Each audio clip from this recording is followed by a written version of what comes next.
Hello, Chelsea fans, and welcome back to another edition of the Pride FT. The FT stands for Football Thoughts. We are once again reacting to everything Chelsea in the news, in the Premier League, in other competitions as well. As ever, to react to that and much more, I'm joined by my illustrious co-host, Clark. Yes, sir. Clark, how are you? How are we? How are we? I mean, I think I was there. I can speak for both of us here. We're not good, are we? We're not good, bruv. No. It's been depressing. Yes. We had the international break, then we drew, then we lost, and it's just like, oh, I can't bothered, man. I can't bothered. Yeah. So Chelsea are definitely pushing my football fan. I don't even know what you'd call it. Just patience, really. Arc. Yeah, pushing it to the very limit. Obviously, as you said, draw, loss. So that loss came to Aston Villa in a 1-0 defeat at Stamford Bridge. It did. On the weekend, another L to add to the collection. Before we touch speak on that a little bit, or well, we will do, but before we go into that, remember to like, subscribe, and comment if you can. Join the Fantasy Football League. We will leave the code in the description down below. I'd also point you towards my new background, which is lovely and Oriental themed. I managed to get this for free from a family member, so they're actually quite expensive online. What's that? You're saying that we're not professional? Are you joking? hopefully this will stop me looking like I'm recording from the sun every time I bloody record an episode. So fingers crossed, this should keep me Gucci. So leave a comment if you like the lovely bamboo design. It's a very Japanesey sort of like, you know. It's quite cool. It's a bit more calm that we need in this day and age. Yeah, although I have realised that it is upside down. It is upside down, but that's okay because we're going to rock with the show anyway. We're rocking it. I tell you what else is upside down: Chelsea Football Club. Nice. Aston Villa. Then, as we said, let's touch on it briefly. Yeah. I mean, obviously, again, we did a reaction. We were fuming. We swore. Quite a few people watched it. We said C word. We said W word. Reaction to that as well. Yeah, we did. We did 500 views or something. You know, it's not too bad for us. No, it's pretty good. We love all the interactions, people commenting. We love that. Yeah. We always reply and stuff like that. What I did see is someone saying, "Can you just talk about like the positioning?" And to be fair, I think we were so irate after that game that we just completely just went for the jugular. Definitely. Let's just have a little thing. What is going on with Poch and picking these positions for these players? That's a good question. I've seen loads of people talk about that. It's the Colwell left back thing, isn't it? It's ridiculous. Come on. So, yes, I get it. I think the main reason that I've seen online and that I might slightly agree with is that Thiago Silva is kind of a mainstay at centre back, and what that means is that he, to accommodate him being so fucking old for him being nearly 40 is 40,000 is that we have to go quite conservative in our build up down the left hand side, which means we can't really get away with having a Chilwell at left back who's going to bomb up and down the pitch and is going to leave him exposed. We don't want strikers running into the channel and leaving Thiago Silva exposed one-on-one, because we've seen this season that he's been getting done quite a bit and making it difficult for his other defenders. So that is the reason I see it, and that seems quite plausible and quite a reasonable explanation. I don't know, and to add on to that as well, I was listening to a thing today, the Joey Knight podcast. I don't know if you've heard of Joey Knight, Chelsea fan, great obviously. Guy, I like him. I was listening to an episode he was doing with. As well, isn't he? He's a boxer, I was listening to an episode he did actually looking forward to the game tonight, which we'll talk about in a bit. Talking with Matisse, Matisse as well in the Chelsea community. And he said that he got a rumour from a connected friend that said that Lampard was wanting to drop Silva and get him out of the squad, get him out of the starting lineup, but he felt he didn't quite have the bottle to do it. And he thinks that Lampard thinks, based on this rumour, that Thiago Silva can be a bit of a difficult character and hard to drop. So, I don't know. What do you think about that? You know what? It is hard to drop him, right? Yeah. Even though he's, even if that's his personality, that he's hard to drop. He's just a hard to drop person. His skill set is unrivaled in that team. He's by far the oldest, but he's also got so much experience, so much like wisdom and calmness about him. As soon as the ball goes to him, if he gets the ball these days, as soon as the ball comes to him, you feel safe. You're like, it's with Silva. He knows exactly where every single inch of that grass is on that pitch. Yeah. And it's just that experience and the leadership. And I know that someone said, obviously, Gallagher having a armband doesn't mean that Silva isn't leading. So a leader doesn't need an armband to be a leader. So, he's still leading from the back. And I get why, probably he doesn't want to be dropped. I get that. But I also see why we don't want to drop him at the same time, because really, who have we got to put in there instead? I mean, you could move Colwill over to the middle. You could put Chilwell on the left, right? But then are we having a 3 at the back or a 4 at the back? Are we going to go Disasi and then Augusto? Maybe something like that. Probably would work well. I don't know why Chilwell was getting dropped so much. He hasn't started the last 2 games, has he? I don't think. I don't think so. So very strange there. The other change I wanted to talk about. Sorry, did you want to add anything onto the Silva bit? I think briefly, I guess you did make a good point, though, is that you were like, who do we bring in instead of him? Which is true. Yeah. Maybe when Badiashile comes back from injury, we won't see him so readily in the starting lineup. But hopefully. But I just very quickly thought, we've now got Colwill, Disasi, Badiashile, Fofana went back for ages. We've still got Chalobah. We've got a shitload of centre backs to find a place for. And if let's say we go to 4 at the back and Chilwell is back at left back, and we have to play Colwill because I'm imagining Poch promised him playing time because otherwise he was going to Brighton. We've just spent 45 million on Disasi. Are we playing him ahead of Badiashile, who did absolutely nothing wrong at the second half of last season? I don't know. Right, or do we go 3 at the back again anyway, but instead of having Thiago Silva, who's physically not as capable, maybe it's just a more athletic... You have a Badiashile on the left, a Colwill in the middle, Disasi on the right. Exactly, something like that. So I don't know, but just a weird kind of conundrum that Poch is going to have to figure out.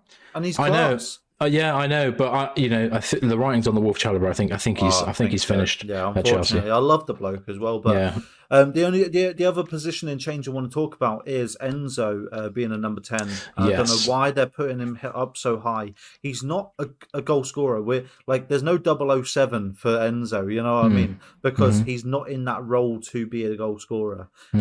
He's not like a Mason Mount where he's pushed further up the pitch for a goal.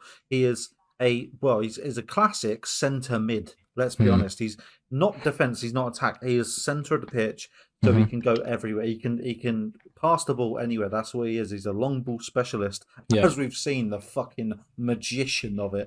So it's like, why have him up front and then starting on either side? Like they're starting on the left, starting on the right, or whatever. Yeah. But why are you doing that? Because then if you see the heat map afterwards, the whole team pushes towards where Enzo is. Yeah. Just like if you have Enzo in the middle, then it'll be distributed, balanced. Go left and right instead of just pushing on one side where he is. Because let's be honest, he is the main playmaker in our team right now. Yeah. And I don't know why they're putting him number 10. I think if you're going to play Gallagher, put him number 10 because he likes going into the box. He loves he's everywhere, isn't he? Let's be honest. Yeah. And then drop Enzo back like we started in the season. It wasn't bad, so why change it? Yeah. And have Enzo next to Casado? Yeah, I mean, I can't say I disagree. Enzo, last couple of games has looked naff. I said it in the reaction, didn't I? I said last 2 games he's looked pretty dodgy. Position. Yeah, and if you deep it, if you look at his position and where he's kind of been asked to be, you're right. It's not his kind of typical, as you said, in the centre. So, again, I don't know if that's like injury related, but I feel like we've got enough players in the squad where he doesn't have to be there. Especially now we've got Cole Palmer, who would be better in that 10 spot. He'd be way better in that 10 spot. Yeah, he needs to be starting. Because the last 2 games that he's come on as sub, or even every game that he's come on as sub, he's looked so fresh and more intelligent and more accustomed to different tactics. So he's coming in with pep tactics, as I've talked about before. He does look different to everybody else. He's creating space in them boxes, in them diamonds of players. He's there in the middle, whereas we're playing from the back. So therefore, we're going through 4 players. Whereas Cole Palmer's in the middle, we can just pass through 2 players and then he's just against 2, isn't he? So Yeah. it's just that little change and that little bit of switching on, and he's so good. And he was unlucky to not shoot. I say that. He passed, and that very I can't remember who he was against. I think it was Bournemouth, and he had such a great opportunity to get a goal. Yeah. And he's decided to pass it like a moron. But if we just get over that, him as a number 10 with Enzo behind him, Caicedo, mate, I'm telling you, the world's our lobster. Do bits. Yeah, honest. Well, yeah, that's basically it. And I think like the Aston Villa game, that regardless of all of our injuries, it's clear that Pochettino has just got. It must have every week a real headache, a real conundrum on his hands to figure out like who belongs in there and who doesn't. Before we move on from Aston Villa, with that in mind, then what I just said about who gets picked and who doesn't, is there anyone now that springs to mind who you think should drop out of the team? Should drop out. Yeah, exactly. Like they should give space for other people to do their thing. Silva. Okay, fine. I've got. Who are you thinking? Well, I've got 2 as well. So Thiago Silva is 1, and Raheem Sterling. I love him, but hate him at the same time because he was so consistent in them first 3 games. I know. And then all of a sudden, he's done fuck all. He's reverted back to type. I don't get what's going on in his head because he was brilliant. Just do what you've been doing. Do exactly what you've been doing, and you'll be golden. Yeah. But the last 3 games, probably I agree. Put Madueke or something like that in there. Is he injured? Yeah. I don't even know where Madueke is. I don't know. He's not in the squad tonight, which we'll touch on more in a bit. Yeah. So he must be injured, but I've not seen. He hasn't come up on the list of injured players. Do you know who I like seeing starting? Who's that? Madrid. Yeah, because got another he hasn't actually been playing bad. No, he's been okay. The thing is, you can't expect someone who's not playing to be good. Yeah. So us getting him instead of putting him on for 20 minutes, letting him start is such a relief because I think he's been begging for this for ages. And just getting multiple starts in a row. Just getting multiple starts in a row, get that confidence up, and hopefully you can get a little goal in that. Yeah, but that'd be nice.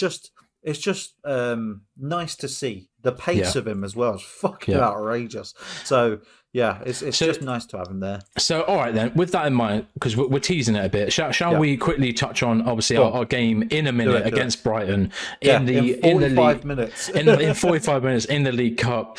I'll go through the starting 11 now. Robert Sanchez, Axel Disasi, Levi Colwill, Mark Cucurella. Oh fuck's sake! Well, get this right. Mark Cucurella, Ian Matson, Leslie Ugachukwu, Moises Caicedo, Ben Chilwell, Mihailo Mudryk, Cole Palmer, and Nicholas Jackson. Now, first thing that springs to mind there is we have fuck is Enzo? We have 1, 2, 3 left backs on the pitch. What kind of formation are we seeing tonight? I'm a bit confused about what that's going to look like. You know what he's going to do? He's Who's playing right back? In the middle. He's going to have Colwill in the middle. Yeah. He's going to have Cucurella on the left, isn't he? And then he's going to have Chilwell pushing up behind Mudryk. I'm really interested to see how this looks. I haven't actually seen the formation. This is the first I've heard about it. Ugachukwu, fucking good shout that is. I like good that. Player, yeah, I good like player. That. Matson, fucking quality. Yeah, good player, but is he the left back? I mean, Mark Cucurella can't be a centre back. I mean, they're all fucking left backs. Weird. Substitutes: Petrovic, Brooking, Gilchrist, Conor Gallagher, Enzo Fernandez, Raheem Sterling, Alex Matos, David Washington, I've got it on Armando Broja. Yeah, go on. Okay, so he's playing Cucurella on the left, then Colwill, then Disasi, and then he's got Chilwell on the right. Chilwell's the right back. Okay. Because Gusto is banned. Yeah, of course. I mean, run it back. Why not? Caicedo, Ugachukwu, where the fuck is Enzo? Why are you not playing Enzo? Palmer, fucking love that he's starting. Matson, he's playing in the middle.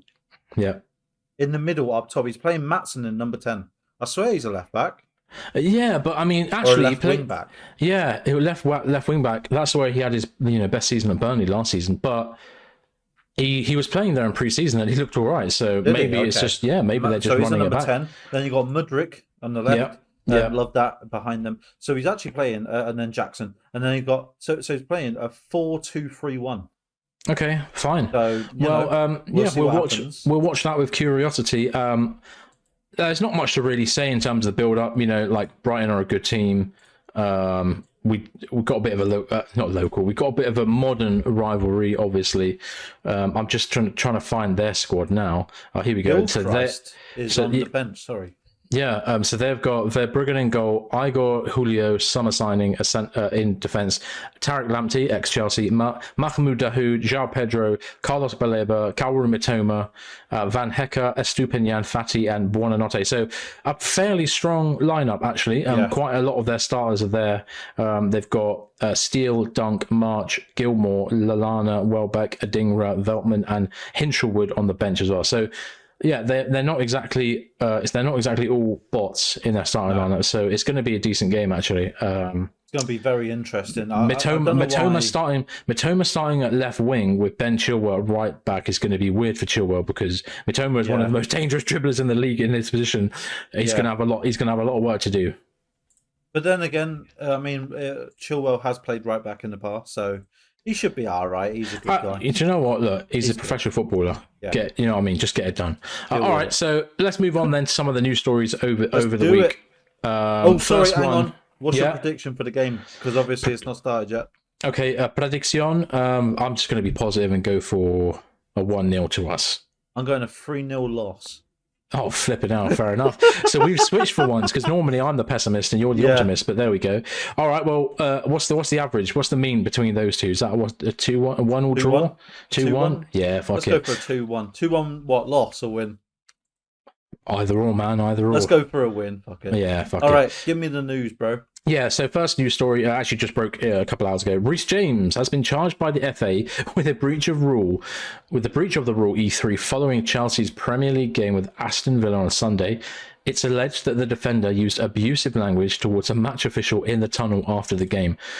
Now, if this ain't legendary shithousery, then I don't know what is. Fantastic. This is Lampard, John Terry-esque. This is of that era. Like you can tell he grew up in the academy while those lads were there. I mean, this is like Drogba. This is a disgrace. That moment, you know. Fair play to Reece. I mean, he's injured. He's not even in the team. He's not playing games, and yet he's still there at the stadium, coating off refs when they fucking mug us off. I love it. They were mugging us off that game. It was fucking ridiculous. Yeah, of course. And obviously, he's probably saying about Gusto being red carded. Which, true. Again, I've looked at it so many times. It's not a red card. Hey, I tell you what, actually, I do revise my opinion on that because when we did the reaction, initially I was like, oh, yeah, do you know what? I can see it. But, upon rewatching it, Gusto literally gets the ball miles away. And then it's Dean who runs into the foot almost. Yeah. You can't stop your momentum. No, exactly. You can't just get the ball and then just instantly fucking start. It doesn't work like that. Yeah, just like... Welcome to physics. Yeah, I know. You can't just detach your foot as soon as the ball's been won. So actually, so that is bullshit. So hopefully we appeal that red card and hopefully get it overturned because I think that McAllister had the same thing earlier on this season for Liverpool. So yeah. But we'll see though, because if we appeal and we don't get it, they'll give us another match on top. But Reece James, you've earned my respect. Reece James, you're a legend. Thank you for cutting off referees in the tunnel. You are. Love it, this is. Do it. If I was there, I'd do it. Yeah, exactly. This is captain shit, man. This is what we want captains to do. So yeah, good on you, Reece. Chelsea have been handed Premier League approval for Infinite Athlete to become the club's new sponsor for the shirt. How many fucking months has this took? Way too long. Way too long. Quite embarrassing that we're over a month into the season with no shirt sponsor, and that's front or sleeve as well.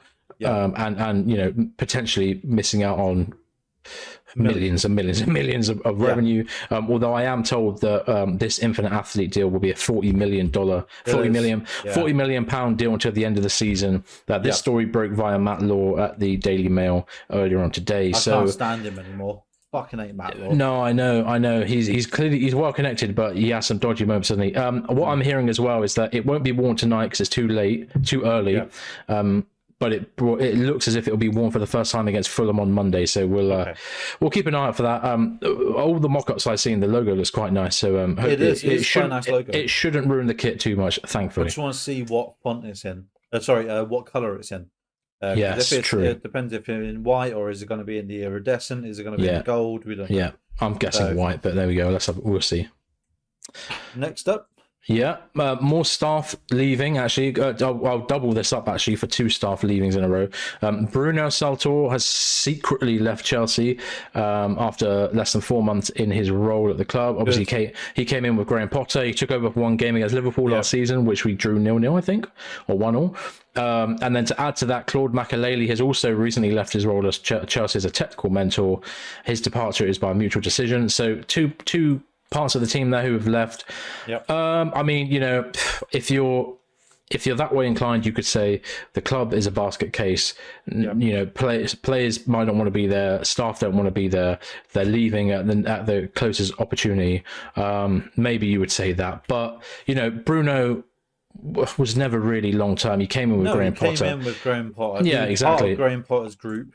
Yeah. So if Graham Potter is lining up a new deal, then Bruno's going to have to leave secretly and just say, I don't want to work here anymore. Because if Potter goes to another club and he wants Bruno, they would have to pay Chelsea to take him.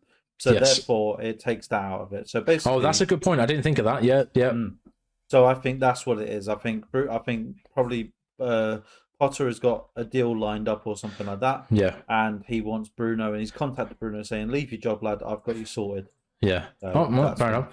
Yeah, I mean, and I don't mind it. With so many of these types of stories, it's like, well, I don't really know what bloody impact he had on the team anyway. So if he leaves, he leaves. So what?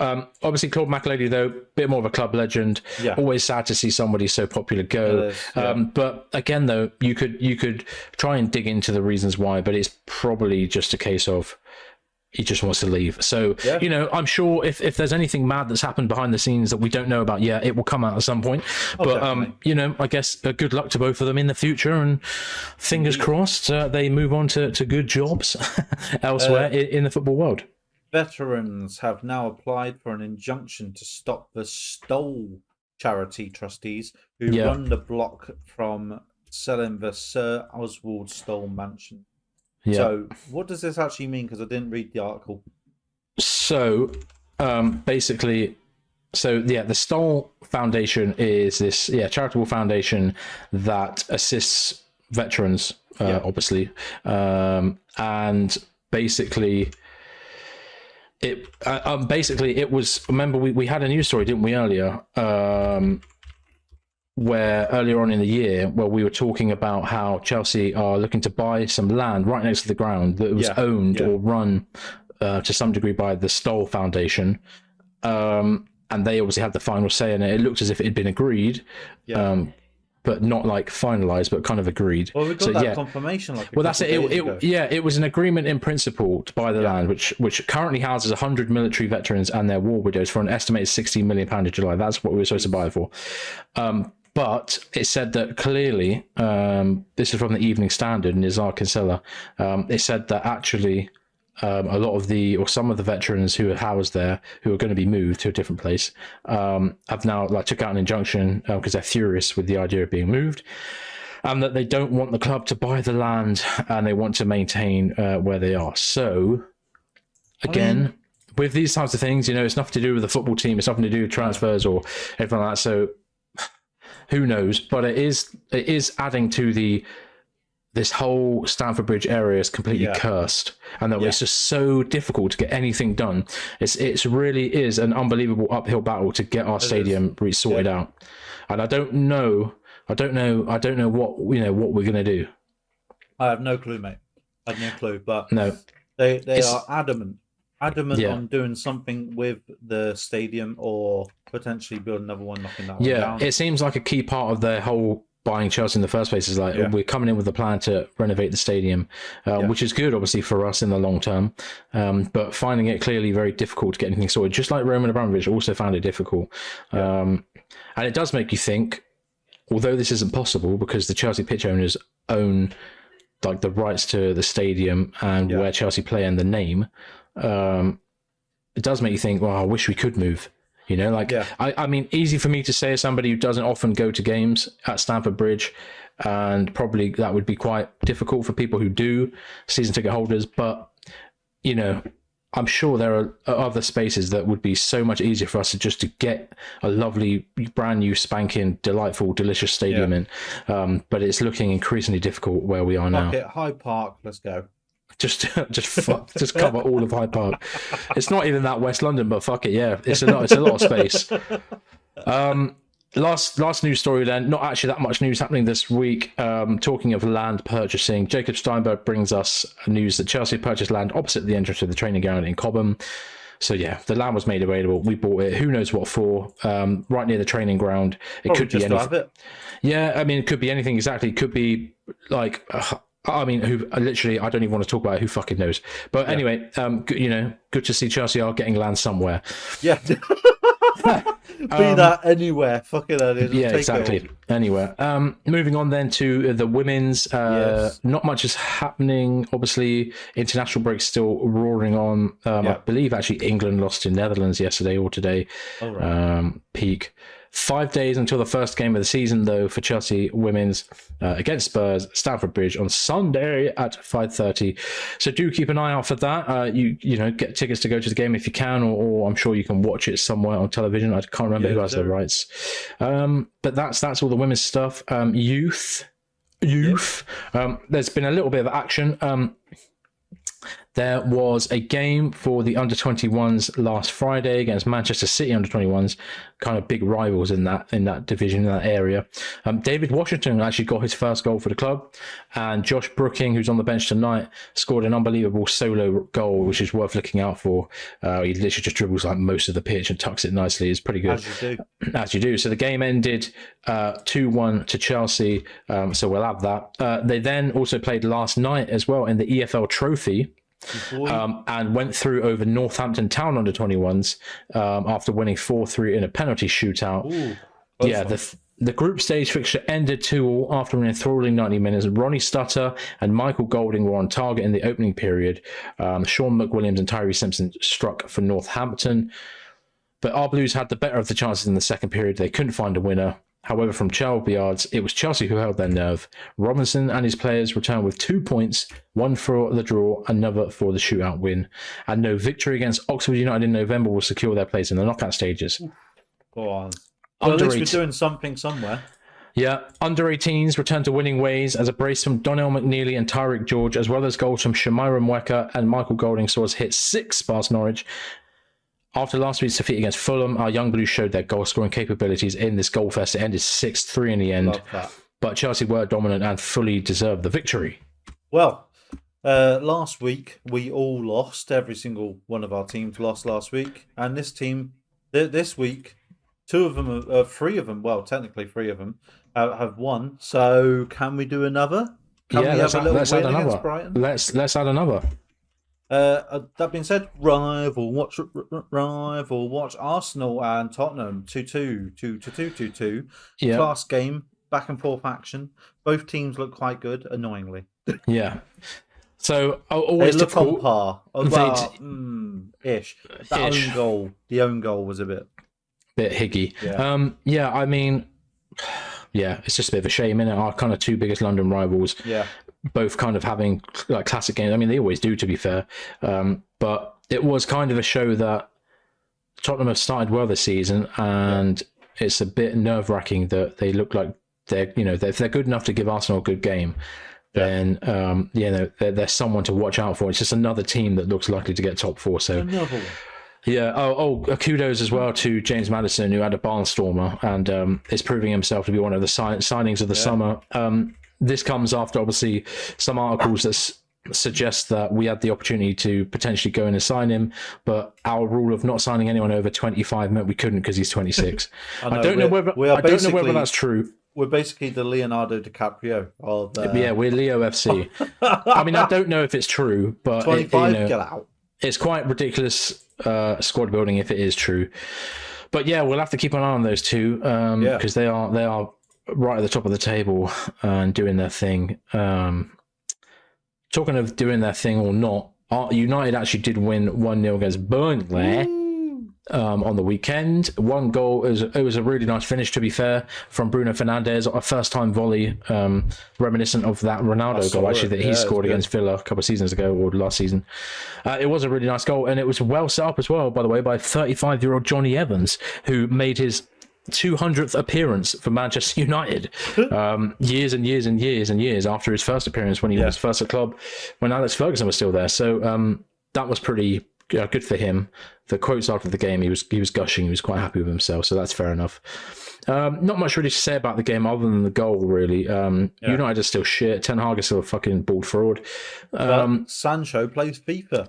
Yeah, well, that's what I was going to say. Yeah, Sancho, obviously, as it stands, apparently he's been kind of banished from the team. He's not allowed to train. He's not allowed to do anything. Ten Hag is wanting a full personal apology because he's such an egomaniac. Yeah.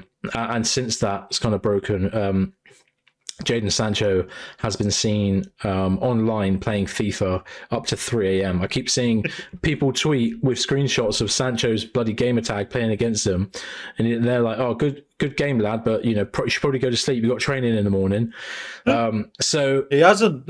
No, true. That's the problem. He hasn't. So it's a bit mad. I'm seeing other stories come out now that apparently he was the same at Dortmund, but I reckon that's like, the kind of the higher ups of Man United trying to cover their blushes. You know what I mean? It's like briefing the media to try and make Sancho look bad, which they do. They do like to do. Any player, of color of any way, they do love to to badmouth them, bullshit. Yeah. So it doesn't. Think about Raheem Sterling, who's literally had bad press his whole life just for doing normal footballer things. Marcus Rashford this week getting mugged off because he's got 2 cars, even though, anyway. So yeah, I mean, it's ridiculous though. It's a bit of a dream come true though for Sancho because he's 23. He's on 300 grand a week, by the way. Playing FIFA. And he's playing FIFA till 3 a.m. at night. He's having a great time. My guy, he's having a great time. Can you imagine how many packs he could get? Can you imagine the team he's going to have in the first week? Do you know what I mean? Nothing can hold him back. He's got the time and he's got the money. He's going to have the ultimate team. Jesus Christ, I would not want to go against him, but I kind of would at the same time. Yeah. I'd kind of see if I could beat him or not. I have a feeling he's shit. And talking of FIFA, one of the the scores that I normally get beaten, 8-0 by Newcastle. Ridiculous game. Newcastle, 8 different scorers get a goal against Sheffield United, which are incredibly shite. But the 8 different scorers is a new record, Premier League record, excluding own goals. But 8 different scorers is fucking nuts. Yeah, that mental, is crazy. Yeah. To win 8-0 in the first place is nuts. Yeah. And then to add on is just, mate. For everyone to get 1 each is quite cool. I mean, good for football fantasy players like ourselves. Yep. Because I did actually have a couple of players in the lineup who got good, got goals. Although I didn't have Kieran Trippier, who got 3 assists and got 18 points from right back. I did. You bastard. Yeah, well, that's what really let me down because Destiny Udogie got 0 points for Tottenham against Arsenal because he got a yellow card. And I could have had Trippier, but there we go. But yeah, an 8-0 win, 8 different goal scorers is ridiculous. Sheffield United are terrible. It does already look like we're kind of already guaranteed our kind of relegations this season. Sheffield are going down. Burnley are looking dodgy. And so are Luton. So it really looks like the 3 that came up are going straight back down. Yeah, basically. At this moment in time. What was I saying? Man City. Man City beat Nottingham Forest 2-0, despite going down to 10 men after Rodri sent off for gripsing up an opponent. Class goal from Foden and Haaland. Obviously, fucking Haaland, mate. Yeah. Haaland has now scored more goals than we have this season. Actually, can I just go... He has scored more goals than 17 teams. For God's sake. Fucking nuts. The only ones to score above him are, I want to say Arsenal, Newcastle, and like Tottenham or something. Yeah. Like it's 3 or 4 teams above him. And Sky Sports put out a thing of the table, and instead of Man City, it's just got Haaland. For fuck's sake, it's ridiculous, isn't it? He's fucking outrageous. It's such a joke. He's so good. I mean, with those stats in mind, I just want to run through a few quick because I saw these the other day and I think, God, they were quite sickening. since Graham Potter was sacked on the 2nd of April, Chelsea have won twice in 16 Premier League games, gaining 11 points in total. Since Graham Potter left, if you were to take all of the Premier League games from then until now and made a tape, or we're last. Except no, you were 17th. You're 17th. Right. So this is based on the 17 Premier Leagues that have been ever present in the. Oh, actually, no. Sorry. Yes, we are 17th out of 17. It isn't out of 20 because they didn't count the relegated teams. So yeah, we played 16. We've won 2, and we've got a total of 11 points. In the meantime, it's horrible. In the meantime, City have played 16, won 14, and have 43 points. I fucking give up. So I give up. It is not looking good, Brev. So Haaland FC still hasn't lost. Yeah. I was thinking about this today because I saw a thing saying about De Bruyne, like someone saying, De Bruyne could get into the Arsenal Invincibles. Yeah. Now, the other discussion on that was, do you think the Invincibles beat this Man City team? No. Because I think what's easy to forget on what the kind of propaganda that goes around about the Invincibles is 12 draws. 12 draws. And also they lost to us in the Champions League semi-final or quarter-final. Wayne Bridge scored a goal and knocked him out, so you weren't undefeated. So obviously, I mean, they didn't lose, but I mean, the season after, we recorded 95 points. We only conceded 15 goals, and we only lost 1 game. Funny enough, at Man City that year. So isn't that 15 goals still a record now? Yes, it's still the lowest amount of goals ever conceded in the season. And Man City have gone on to win, leagues of over 100 points with like 1 loss as well. So, I get it. Like symbolically, the unbeaten thing is cool. I think this Man City team blows them out of the water. Absolutely, honestly. Definitely, 100%. Yeah, definitely, 100%. What I want to say to you though, will this Man City team be Invincibles this season? No, they're looking good. They are looking good, but I just think the league's different than it was back then, and they're just more. I mean, I'm literally looking at their results now. Played 6, won 6. They've scored 16. They've conceded 3. I mean, they are unbelievable. It's hard for me to say, they'll definitely lose at some point. But I just have a feeling, in a big game against like Liverpool, I feel like Liverpool they'll lose to like fucking, I don't even know, Burnley or Crystal Palace are their bogey team. Crystal Palace are the team that always seems to beat them, so it might be Palace. But we'll keep an eye on them, obviously, as they go on to win the 4th Premier League title in a row, I'm sure. Liverpool went on to beat West Ham 3-1. They went down early on, and you thought, when I see that, and I go, oh. Yeah, same. I did. But they scored 3. Nunes actually scored a great volleyed goal as well in the comeback win. It was class, that. It was a great finish. He's weird. He can't score normal goals. He can only score like really bangers. Strange, athletically gifted ones. So fair play to Nunes, though. Still scored more than all of our players combined this season. And then this one is not really a rival in a traditional sense. No, but we are connected to this person, which is Victor Osimhen. Now, I just want to touch on this a little bit because it's dead weird. Napoli, I don't know if it's just the Italian sort of humour, but it doesn't run in these streets. So basically, Victor Osimhen, great striker, their best player last season. Basically won them the league fucking single-handedly.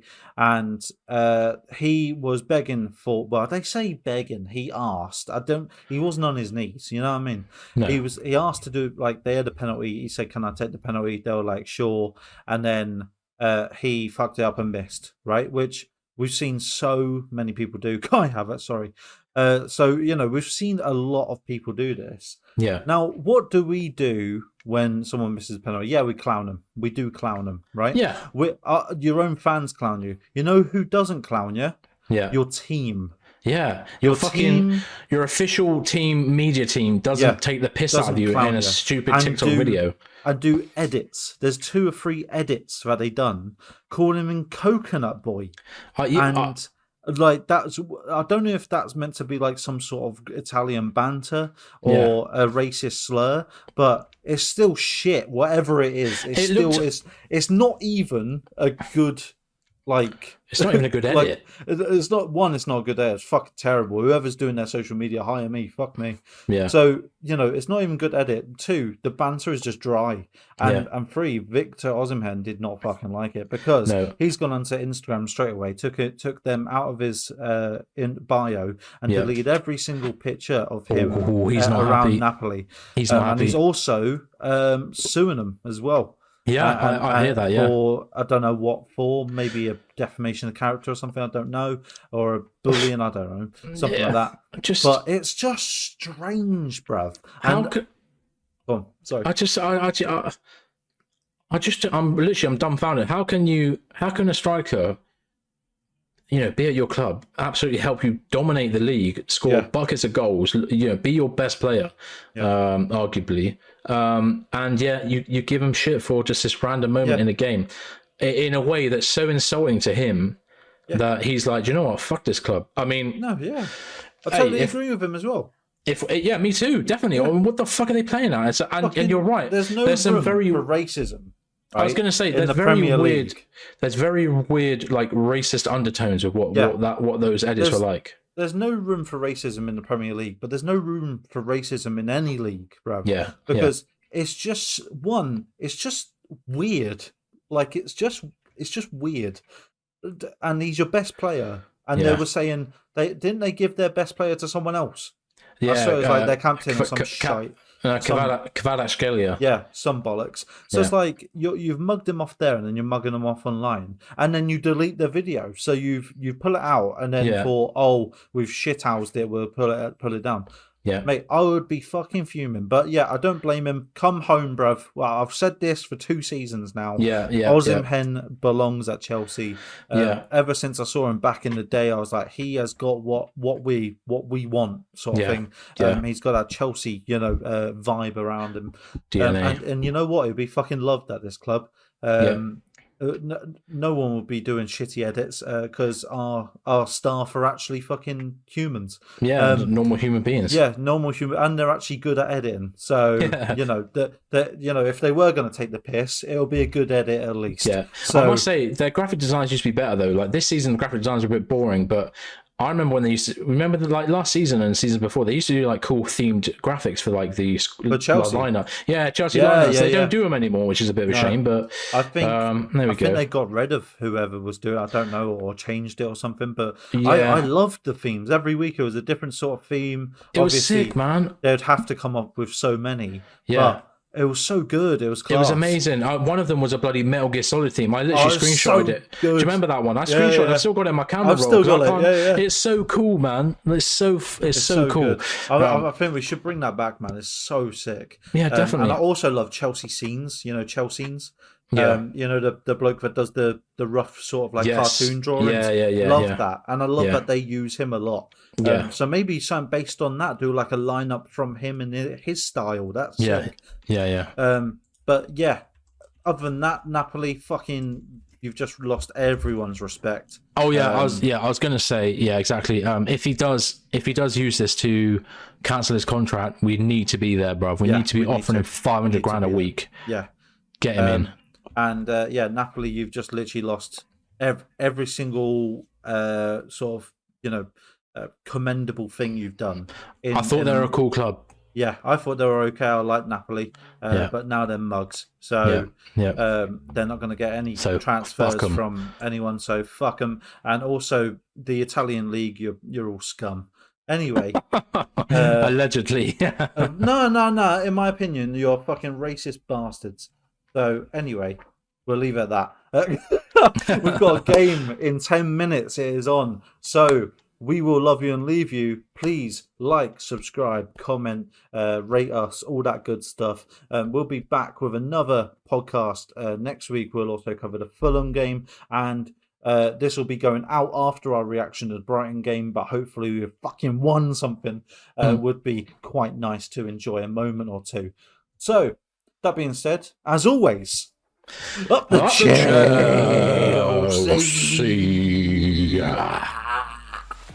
Thanks for listening to The Pride. If you enjoyed what you heard, feel free to leave us a review on your podcast app of choice, and maybe drop a like or follow on our YouTube, Twitter, TikTok and Instagram pages. And as always, up the Chels!